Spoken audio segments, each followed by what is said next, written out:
गुरुर्ब्रह्मा गुरुर्विष्णू गुरुर्देवो महेश्वरः गुरुर्साक्षात् परब्रह्म तस्मै श्री गुरवे नमः। अवधूत चिंतन श्री गुरुदेव दत्त। नमस्कार. श्री दत्त महात्म्य बोधामृत या यूट्यूब चॅनलवर आपलं सहर्ष स्वागत करीत आहे. श्री दत्त महात्म्य बोधामृताच्या 25व्या भागात श्री दत्तगुरू अर्जुनाला अष्टांग योगाचा उपदेश सुरू करतात. इथे 14वा अध्याय सुरू होतो. तत्त्वम असी याचं बोधामृत प्राशन करून अर्जुनाला अतिशय आनंद झाला. त्याचं मन अष्टसात्विक भावांनी भरून आलं.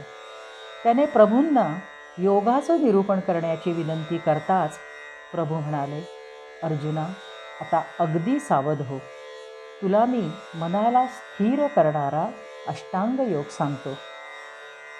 यम नियम आसन प्राणायाम प्रत्याहार जाण धारणा आणि ध्यान समाधी जाण अष्टांगेही.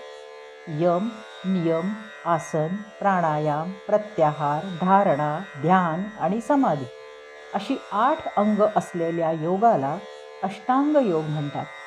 पण आध्यात्मिक व्यक्तीचे यम नियम पालन स्वभावतःच होत असल्याने कुणी ते 2 वगळून षडांग योग म्हणतात. कुणी समाधीला योगाचं फळ मानतात, त्यामुळे सप्तांग योग म्हणतात. तर काही जण समाधीच्या 2 प्रकारांपैकी संप्रज्ञात समाधीला योगाचं अंग मानतात, तर असंप्रज्ञात समाधीला योगाचं फळ मानतात. आता 6 ते 11 ओव्यांमध्ये 10 यम आणि त्यांची प्रमुख लक्षणं सांगितली आहेत. यम हा योगाचा पाया आहे. यम सिद्ध झाले तर त्या भक्कम पायावर योगाची इमारत न डगमगता स्थिर उभी राहते. म्हणून आध्यात्मिक व्यक्तीने सतत आत्मनिरीक्षण करून हे यम सिद्ध करावेत. प्राणिमात्रांचे न करावे पीडन, हे अहिंसेचे लक्षण.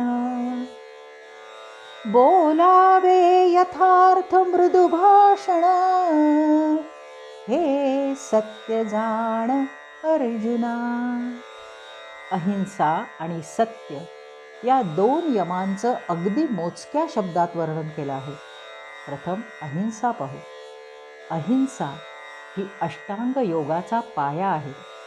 आणि गंमत अशी की शुद्ध स्वरूपात ती सिद्ध केव्हा होते? जेव्हा योगाची सिद्धी होते. इतकी ती श्रेष्ठ आहे. मनात अहिंसेची स्थापना करणं हे तर योगाचं प्रयोजन आहे. हिंसेला कारण कोण असतात? तर आपल्याला अधोगतीला घेऊन जाणारे क्रोध, लोभ, मोह असे विकार. त्या क्लेशांच्या आहारी मन एकदा गेलं की हिंसा घडते. म्हणून मग अहिंसा सिद्ध कशी होईल? ज्या विकारांमुळे व्यक्तीची आत्मस्थिती बिघडते, आत्मस्थितीपासून तिचं पतन होतं, त्या विकारांना दूर केलं म्हणजे अहिंसेचं पालन होईल. इथं थोडक्यात प्राणिमात्रांचे न करावे पीडन असं म्हटलंय. पण या वाक्याला खूप पदर आहेत. पीडन म्हणजेच हिंसा, तसंच हानी असं अर्थ होतात. ज्यामुळे समोरील व्यक्तीला किंवा प्राण्याला हानी पोहोचेल त्या सगळ्यांना पीडन म्हणता येईल. ते करू नये. एखाद्या व्यक्तीला काया वाचा मनाने दुखवलं तर त्यालाही हिंसा म्हणतात. पण हे दुखवताना जर शुद्ध हेतू असेल तर, जसं त्याला ओरडलं, प्रसंगी मारलं, कशासाठी? त्यानं तो प्रमाद परत करू नये, त्याने सन्मार्गावर राहावं. त्याच्याविषयीच्या काळजीने प्रेमाने त्याला रागवलं किंवा त्याच्या मनाला लागेल अशी कृती केली तर त्याला हिंसा म्हणता येईल का? आई, वडील, सद्गुरू, समाजव्यवस्थेतले पोलीस, न्यायाधीश ह्यांच्या वागण्याला, शिक्षा करण्याला हिंसा म्हणता येणार नाही. उलट ते अहिंसेच्या स्थापनेसाठीच उपकारक असतं.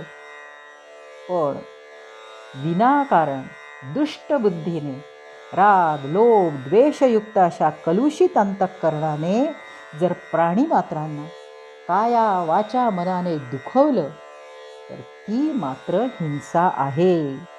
ते पीडन आहे. ते पीडन करू नये हे अहिंसेचं लक्षण सांगितलं आहे. आता दुसरा यम सांगितला आहे सत्य. बोलावे यथार्थ आणि मृदू भाषण. आता बोलण्याचं इंद्रिय काय आहे? वाणी. आपले भाव तसंच आपल्या जवळचं ज्ञान दुसऱ्यापर्यंत पोहोचवण्यासाठी वाणीचा उपयोग होतो. अशी वाणी कशी असावी? मृदू असावी. आणि भाष्य कसं असावं? यथार्थ असावं. यथार्थ म्हणजे जी वस्तू जशी आहे तसंच तिचं ज्ञान होणं आणि जे ज्ञान झालं तेच तसंच वाचेने बोलावं, ह्याला म्हणतात सत्य. अगदी योगाच्या दृष्टीने सुद्धा विचार करता साधनात अनुभवास येणाऱ्या वस्तूंचं यथार्थ, वास्तविक, खरं खरं ज्ञान होणं आवश्यक असतं. प्रत्यक्ष अनुभवलेलं, शास्त्राशी आणि गुरुवाक्याशी सुसंगत असंच ज्ञान बोलावं. भाषणात असं यथार्थ ज्ञानच प्रकट व्हावं आणि ते नम्र, मृदू, मधुर असावं, जे ऐकणाऱ्याला प्रियच वाटेल आणि त्याचा स्वीकारही होईल. सत्य भाषण असंच असावं ज्यामुळे सर्व प्राणीमात्रांचं हितच व्हावं. कुणाला हानी पोहोचणार असेल तर अशा सत्य भाषणापेक्षा मौन परवडलं. सत्यपालन करणारे तसेच कमीही बोलतात. जेव्हा जास्त बोलणं होतं ना आणि नेमकी विद्वत्ता नसते तेव्हा यथार्थ बोललं जात नाही. ही एक प्रकारची आत्महानी होते. शास्त्रात धर्माची उत्पत्ती सत्यापासूनच होते असं म्हटलं आहे. वेदांनी सुद्धा सत्य धर्म पालनाला खूप महत्त्व दिलं आहे. कारण सत्य एकच परमात्मा. आता तिसरा यम आहे अस्तेय. तृणसुद्धा चोरावे दुसऱ्याचे, हे लक्षण अस्तेयाचे. स्तेय, स्तेय म्हणजे चोरणं, अर्थात अस्तेय म्हणजे चोरी करू नये. अशास्त्रीय पद्धतीने दुसऱ्यांच्या गोष्टी घेणं म्हणजे चोरणं. इथं तृणसुद्धा चोरू नये म्हटलंय. अगदी क्षुल्लक गवताची काडी सुद्धा चोरू नये असा उपदेश आहे. त्यामुळे चोरी न करण्याच्या गोष्टींमध्ये सगळं काही येतं. आपल्याला चोरी म्हणजे केवळ धन किंवा तत्सम गोष्टी डोळ्यासमोर येतात. पण आजच्या परिस्थितीत नीट डोळे उघडे ठेवून पाहिले तर सर्वत्र चोरांचंच साम्राज्य पसरलेलं दिसतं. अगदी कलाक्षेत्रापासून तर पाणी विजेच्या चोरीपर्यंत. अहो, भ्रष्टाचार ही सुद्धा चोरीच आहे. काही लपवणं म्हणजे चोरी म्हटलं तर सध्याची जीवनपद्धती पाहता माणूस दिसतो वेगळा, बोलतो वेगळा, वागतो त्याहून वेगळा. या सगळ्या परिस्थितीत अस्तेय या यमाच्या पालनाची किती गरज आहे हे लक्षात येतं. अशास्त्रीय म्हणजे शास्त्राच्या विपरीत. एक उदाहरण घेऊ. संन्यासी जर केवळ पोट भरण्यासाठी भगवे कपडे घालून भिक्षा मागत असतील आणि संन्यास धर्माच्या नियमांचं पालन करीत नसतील, समाज प्रबोधनाचं कर्तव्य करीत नसतील तर शास्त्रानुसार असे संन्यासी भिक्षेला पात्र नसतात. त्यांनी घेतलेली भिक्षा चोरी समानच असते. अस्तेय म्हणजे काया, वाचा, मनाने परद्रव्याला स्पर्शही करू नये. नव्हे, मनात त्याची इच्छा सुद्धा ठेवू नये, जे शास्त्राला विरोधी आहे. त्या गोष्टींच्या प्राप्तीचा विचारही करू नये. अर्थात चौथा यम आहे दया. दुःख जाणावे प्राण्याचे, हे दयेचे लक्षण. सर्व भूतमात्रात एकच ब्रह्मतत्वाचा जे अनुभव करतात ते सगळ्यांवर सारखंच प्रेम करतात, सगळ्यांवर सारखीच दया करतात. त्यांच्या मनात अगदी शत्रूविषयी सुद्धा द्वेष नसतो. अर्थातच त्यांना आपण संत म्हणतो. संत ही चित्ताची उच्च अवस्था आहे.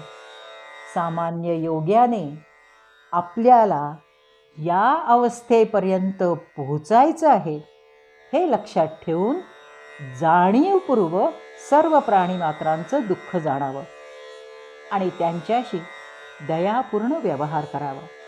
प्राणीमात्रांना दुःख होतं. कशामुळे? काही ना काही अभावामुळे. दैनंदिन प्राथमिक गरजांचा अभाव, शारीरिक व्याधी, अपंगत्व, समान संधींचा अभाव, अशा असंख्य गोष्टींमुळे जीव दुःखी होतो. त्याचं दुःख जाणावं, ते दूर करण्याचा यथाशक्ती प्रयत्न करणं म्हणजे दया. आणि सगळ्यात महत्त्वाचं, अज्ञानी साधकाला शाश्वत सुखाचा मार्ग दाखवून त्याचं दुःख कायमस्वरूपी दूर करणं ही खरी दया आहे. म्हणूनच सद्गुरूंना आपण काय म्हणतो? दयाळू, कनवाळू. आता पाचवा यम आहे ब्रह्मचर्य. न करावे मैथुन, हे ब्रह्मचर्य लक्षण. ब्रह्मचर्य काय आहे? हे ब्रह्मचर्य तर परब्रह्माला प्राप्त करण्यासाठी जे जे हवं ते सगळं आचरणात आणणं म्हणजे ब्रह्माचरण. यासाठी मनासहित सर्व इंद्रियांना ब्रह्मचिंतनाला लावावे. अर्थातच अहिंसा, सत्य, अस्तेय अशा सगळ्याच यमांचा यात समावेश होतो. पण इथं प्रामुख्याने न करावे मैथुन म्हणजे जननेंद्रियांच्या संयमावर विशेष भर दिला आहे. कारण ब्रह्मज्ञान प्राप्तीतील सगळ्यात मोठा अडथळा आहे कामवासना. तिला जिंकण्यासाठी ब्रह्मचर्य पालन अत्यंत महत्त्वाचं आहे. ब्रह्मचर्य पालनाने वीर्यपतन कमी होऊन वीर्याची वृद्धी होते. याच वीर्यापासून तेजाची उत्पत्ती होते. हे तेज म्हणजेच ओज. याच्यामुळेच जीवनाची धारणा होते. तुष्टी, पुष्टी आणि बलाची वृद्धी होते. ब्रह्मचर्य हे सर्व पुरुषार्थांचं मूळ आहे. आता पुढे, राहावे सरळपणा धरून, हे लक्षण आर्जवाचे. आर्जव हा सहावा यम. आर्जव हा तसा सत्याचाच एक भाग आहे. जे मनात आहे तेच जर वाणीत असेल तर त्या माणसाला सरळ माणूस म्हणतात. मनाच्या या निष्कपट सरळपणाच्या भावाला म्हणतात आर्जव. या उलट माणूस जेव्हा मनात एक असतं आणि बोलतो दुसरंच, त्याला म्हणतात कपट, कुटिलता. वेदांनी या कुटिलतेचा सातत्याने निषेध केलेला आहे. उलट बोले तैसा चाले त्याची वंदावी पावले असा आर्जवी माणूस महात्मा असतो, वंदनीय असतो. सत्याला आर्जवाची जोड दिली की धर्माची स्थापना होते. इतकं आर्जवाचं महत्त्व आहे. असा एक श्लोक आहे की चारी वेदांचं ज्ञान प्राप्त असलेली व्यक्ती आणि सर्व प्राण्यांबद्दल रुजुता आर्जव असणारी व्यक्ती या समतुल्य असतात. त्यांच्या मनात भेदबुद्धी नसतेच. सगळ्यांशी समान आणि जुळवून घेणारी, सगळ्यांमध्ये पाण्यासारखी सामावून जाणारी अशी त्यांची वृत्ती असते. पुढे, करावे दुःखादी सहन, क्षमेचे हे लक्षण. एखादी व्यक्ती आपल्याला शारीरिक, मानसिक, आर्थिक, सामाजिक अशी कोणत्याही प्रकारची हानी पोचवते, विनाकारण आपला अपमान करते, त्याच्या त्या कृतीमुळे आपल्याला दुःख होतं. पण तरीही त्याच्यावर न रागावता, प्रतिकार न करता दुःख सहन करावं आणि त्याला अगदी मनापासून क्षमा करावी. त्यानं कसं वागावं हे आपण नाही ठरवू शकत, पण आपल्या चित्ताची शांती ढळू नये यासाठी दक्ष राहावं लागतं.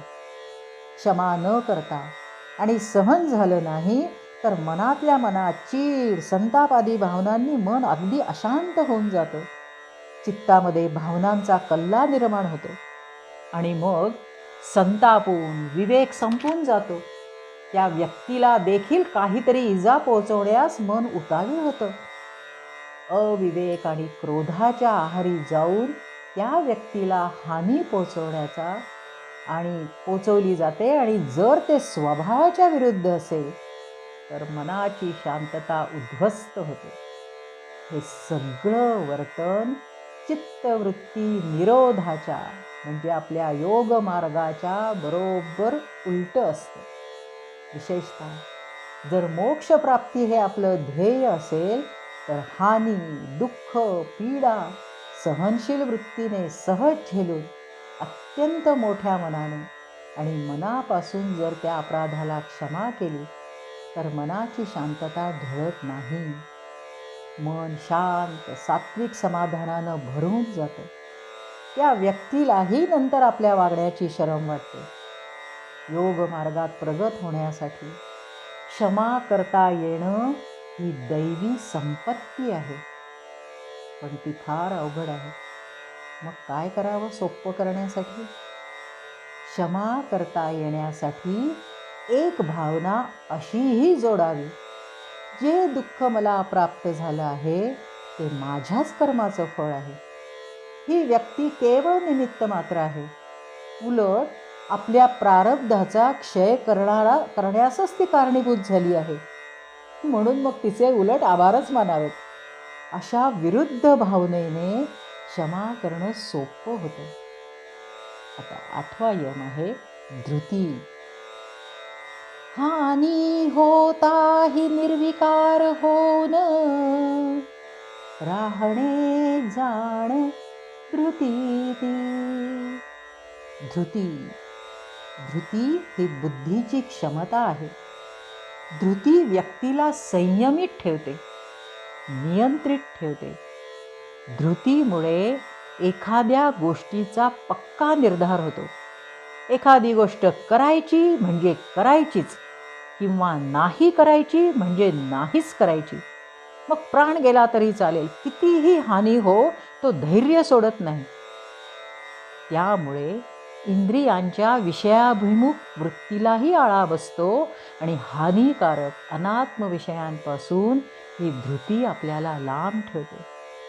प्रारब्ध भोग भोगताना, त्रिविध ताप सहन करताना हा धैर्यवान जराही विचलित होत नाही. त्याच्या मनावर कोणताही परिणाम होऊ देत नाही. निर्विकार राहतो, दगड बनतो. आता अशी ही धृती केव्हा प्राप्त होईल? भगवंतांवर अनन्य भक्ती तर हवीच, पण दृढ विश्वास आणि निशंक मनाने पूर्ण समर्पणही आवश्यक आहे. पण साधकाने जाणीवपूर्वक ती साध्य करायला हवी. कारण उच्चावस्थेत साधन काळात जेव्हा मनाचं मन पण हरपू लागतं ना, तेव्हा न घाबरता परमतत्वाला पकडून ठेवण्यासाठी प्रचंड धैर्याची गरज असते. हे समोर जाणवत असतं, पण त्याला झोंबण्याचं सामर्थ्य धृतीमुळेच प्राप्त होतं. प्रिय श्रोते, क्षमा, धृती हे अहिंसेचेच वेगवेगळे पैलू असल्याचं जाणवतं. हे गुण व्यक्तीला असामान्य तर बनवतातच, पण मन चित्त शांत राखून अध्यात्म मार्गामध्ये अग्रेसर होण्यासही सहाय्यक होतात. म्हणूनच या गोष्टींकडे केवळ पाप पुण्य या दृष्टीने पाहू नये. आपल्या मार्गावर प्रगत होण्यासाठी हे गुण आपल्यात वाढतात की नाहीत, सतत आत्मनिरीक्षण करीत राहावं. 9वा यम आहे मिताहार. 2 भाग भरून जेवावे पथ्य अन्न, जलाने 3रा भाग भरून राहणे हा मिताहार. अर्थात आपल्या पोटाच्या क्षमतेच्या निम्म जेवावं, त्याच्या निम्म पाणी प्यावं आणि उरलेला भाग हवा आणि आकाशासाठी रिकामा ठेवावा. या मिताहाराने पचन लवकर होतं आणि चांगलं होतं. यामुळे एक फायदा मोठा असा होतो की शक्तीचा प्रवाह ऊर्ध्वमुखी राहण्यास मदत होते. आता काय जेवावं? पथ्यान्न, जे पचायला हलकं असेल. योग्यासाठी पथ्यान्न कोणतं? जे शुद्धांतःकरणाने शुचिरभूतपणे रांधलेलं असं सात्विक असलेलं अन्न जे आहे ते पथ्यान्न आहे. आपण जे अन्न खातो ना, त्यापासूनच मन तयार होतं. त्यामुळे जर मन सात्विक पवित्र ठेवायचं असेल तर अन्नही तसंच असायला हवं. आता कसं खावं?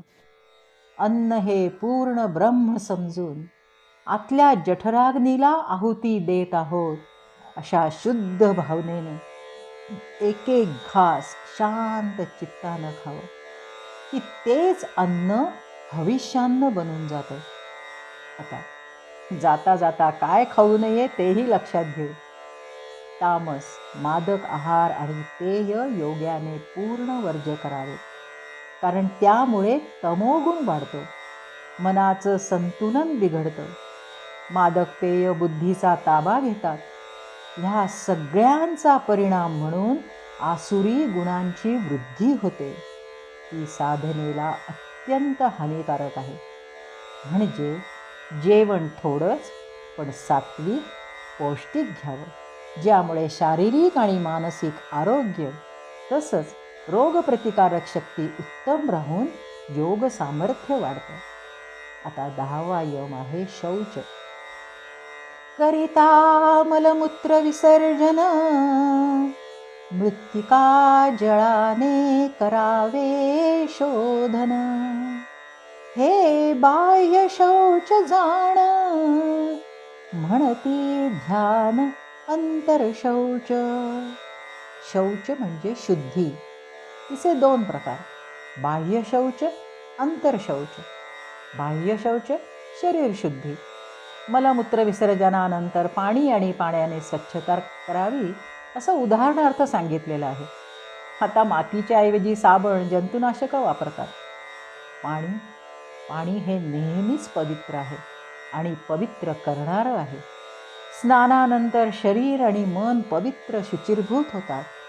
सत्वगुणांची वाढ होऊन एकदम हलकं वाटतं. प्रसन्न, शीतल, आनंदी, उत्साही वाटतं. असं मन साधनेमध्ये चटकन एकाग्र होतं. साधन काळात काही क्षणांपासून दीर्घ काळापर्यंत योगी पवित्र अशा परमतत्वाशी जोडला जातो. त्यामुळे शरीराबरोबरच वस्त्र, परिसर, आसन सर्वच शुचिरभूत असावं. आपलं शरीर आत्मदेवाचं मंदिर आहे, तसंच ते मोक्ष प्राप्तीचं साधनही आहे. ही भावना मनामध्ये कायम बाळगावी. माऊली म्हणतात तसं अंतर्बाह्य कापरासारखं शुद्ध असावं. अंतरंगातील चित्तात अनंत जन्मांच्या वासना आणि संस्कार साठलेले असतात. तशाच वृत्ती, तशीच कर्मफळं प्राप्त होत राहतात. म्हणून आधी या वासनांचा कचराच बाहेर फेकायला हवा. मग त्यासाठी काय करावं? त्यासाठी ध्यान करावं. तो कचरा जाळून टाकण्यासाठी योगाग्नी पेटवावा आणि चित्ताची शुद्धी करावी. सगळी योगांग ही चित्तशुद्धीसाठीच आहेत. आता श्री दत्तप्रभूंनी 10 नियम सांगितले आहेत. पहिला नियम आहे तप. चांद्रायणादिके देह शोषण, करणे ते तप जाण. तप तप म्हणजे द्वंद्व सहन करणे. अतिशय थंडी असो किंवा अतिशय गरमी असो, सगळ्या प्रकारच्या विरुद्ध परिस्थितीमध्ये समभावात राहणं, सगळं शांतपणे सहन करणं हे तप आहे. यात देह शोषणाची क्रिया असते, म्हणजे देह तापवण्याची प्रक्रिया व्हावी अशी विविध व्रत केली जातात. आता इथे चांद्रायण व्रत सांगितलं आहे. पौर्णिमेला पूर्ण जेवण करायचं आणि जसजशी चंद्राची कला कमी कमी होत जाते तसतसं एक एक भाग जेवण कमी करून अमावास्येला पूर्ण उपवास करणं आणि पुन्हा एक एक भाग जेवण वाढवीत असं पौर्णिमेला पूर्ण जेवण करायचं. हे चांद्रायण व्रत आहे. इथं देह शोषणाबरोबरच इंद्रियांचा संयम प्राप्त होतो. त्याशिवायही कुणी केवळ पंचगव्यच प्राशन करतात, कुणी एका पायावर उभं राहून जप करतात. पण शास्त्र काय सांगतं? आपल्याला जेवढं सहन होतं तेवढंच देहाला शिरवावं, ज्यामुळे मनाची प्रसन्नता ढळेल, शरीराचं आरोग्य बिघडेल असं तप करू नये. खरं तर तप म्हणजे सद्गुरूंकडून मिळालेलं साधन जास्तीत जास्त करणं. कशाही परिस्थितीत धैर्यानं, चिकाटीनं, निरपेक्ष भावानं आणि सद्गुरूंवरील पूर्ण श्रद्धेनं साधनरत राहावं. त्यासाठी देह झिजवावा हेच खरं तप आहे. पण आपण आता इथं तपाचा नियम पातळीवर विचार करीत असल्याने व्रत, उपासना असं सांगितलं आहे. आता दुसरा नियम आहे संतोष. दैवलाभास तोषोन असणे तो संतोष. दैव म्हणजे प्राक्तन, या जन्मात नियतीनं दिलेलं प्रारब्धरूपी कर्मफळ, नशीब. त्या नशिबानं जे मिळालेलं आहे त्यात समाधान मानणं म्हणजे संतोष. घर, परिवार, मुलं, नोकरी, यश, शरीर, कपडे, सामर्थ्य जे जे दैवगतीनं मिळालेलं आहे त्यात संतुष्ट राहावं. एक लक्षात घ्यावं, अधिक सुखप्राप्तीसाठी प्रयत्न करण्याचा निषेध केलेला नाही. जीवनाचा विकास करण्यासाठी कर्म करायलाच हवं, पण फळाच्या अपेक्षेचा निषेध आहे. फळाची अपेक्षा न करता कर्मण्येवाधिकारस्ते मा फलेषु कदाचन, म्हणजे फळ म्हणून जेही कमी जास्त भोग मिळतील त्यात समाधान मानावं. 1000 रुपये मिळाले तरी संतोष, 1,00,000 रुपये मिळाले तरी संतोष. श्रीमंतीतही सुखी, गरिबीतही सुखी राहणं. जे आहे ते परमेश्वराच्या इच्छेने मिळालेलं आहे ही दृढ भावना, जेणेकरून मनाची प्रसन्नता ढळता कामा नये. मनाचं समाधान, संतुलन ही योग्यासाठी दैवी संपत्ती आहे. आता तिसरा आणि चौथा नियम एकत्र अभ्यास. वेदवाक्याचा विश्वास आस्तिक्य म्हणती तयास.